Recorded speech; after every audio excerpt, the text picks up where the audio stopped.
Hello everybody and welcome to my channel. Today we will be picking out a parts list for a high-end gaming PC. So first let's start off with the CPU.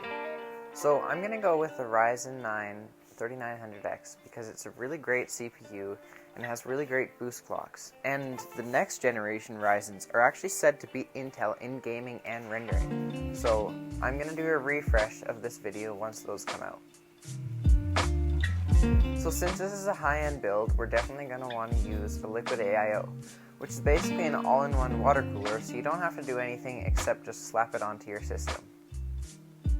So let's go with the Corsair H100 RGB Platinum. It's a great cooler, really good fans, and it's RGB, so you can't really go wrong. Now, since this is a high-end gaming PC, I think that I'm going to go on the X570 platform. This platform has plenty of PCIe Gen 4 lanes and can support, well, depending on the motherboard, but lots of memory. And I'm going to have it with onboard Wi-Fi, because it's always a pain to throw another expansion slot in.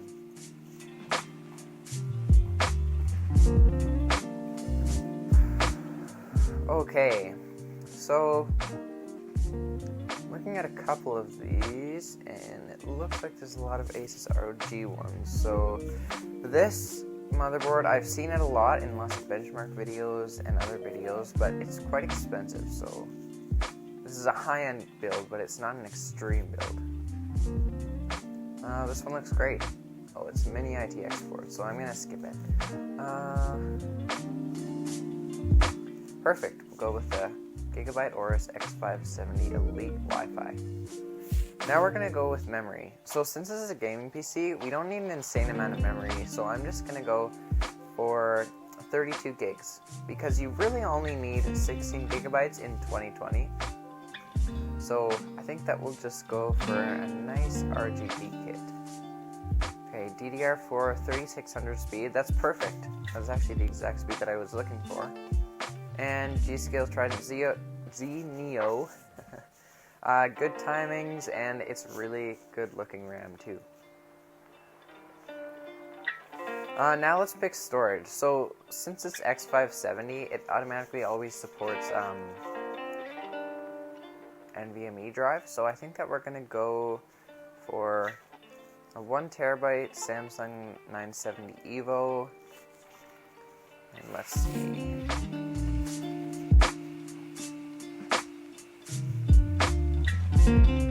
And another 2TB Samsung 970 EVO. Alright, perfect. So now let's choose the graphics card.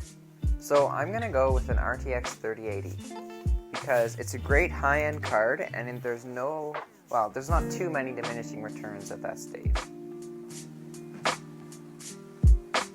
So the Asus TUF Gaming is actually one of the coolest running RTX 3080s on the market right now, so I think that I'm going to go with that. It's a great card, and it has really good overclocking speeds too, so you can really get some good extra performance out of this card.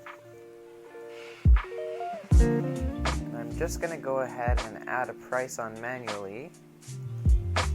So it's around $850. That's around what you can get a 3080 for, right now at least. So for the case, we're going to go for the TD500, which is a great case. It's one of the best cases for airflow on the market right now. And I don't know, it's just a great all-around case, and it comes with 3 fans already. So if you want to, you can throw a couple more case fans, which is probably a good idea for this build. Now let's pick our power supply. So since it's a high-end build, we're definitely going to at least want an 80+ gold rating. And we're probably going to want 850 watts. So Corsair makes great power supplies, and this one is fully modular. So if you don't need some of the cables that are on here, you don't have to put them on, making it easier for cable management inside your case. So we're going to go with the Corsair RM.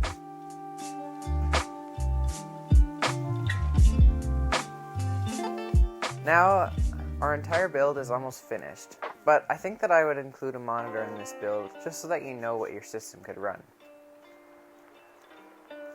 So we're definitely going to go with a 144Hz 1440p panel. This could also run 4K at like 100 Hz or widescreen at around 144 Hz. But I think the optimize for this system, and this monitor will be perfect for many years to come. So let's see, 31.5 inches. Oh great, so this is a pretty big screen. If you want something smaller, I would recommend this AOC monitor just below it.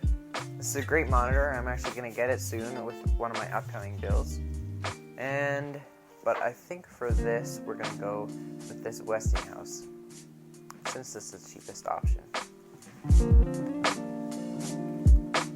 Gotta save some money where you can. Alright, so this build comes out around $3,000, so it is a quite high-end system.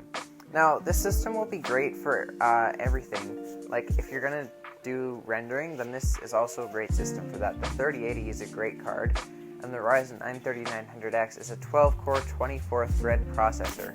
So really, you can't go wrong with this system. So if you happen to live in Canada, like me, the prices are going to be quite different, especially on the graphics card. So we're going to change this. So in Canada, the graphics cards are going for around $1,100. And there's no Westinghouse in Canada, so... Oops, that's software.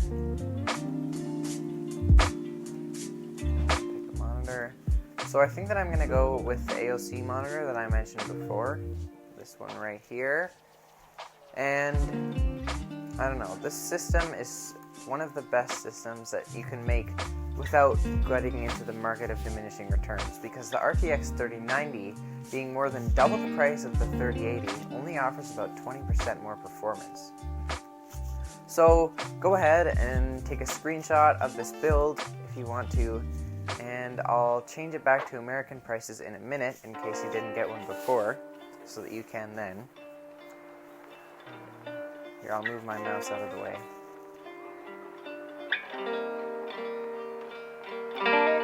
Okay, I'm going to quickly swap it back to American. And just change the price on the card.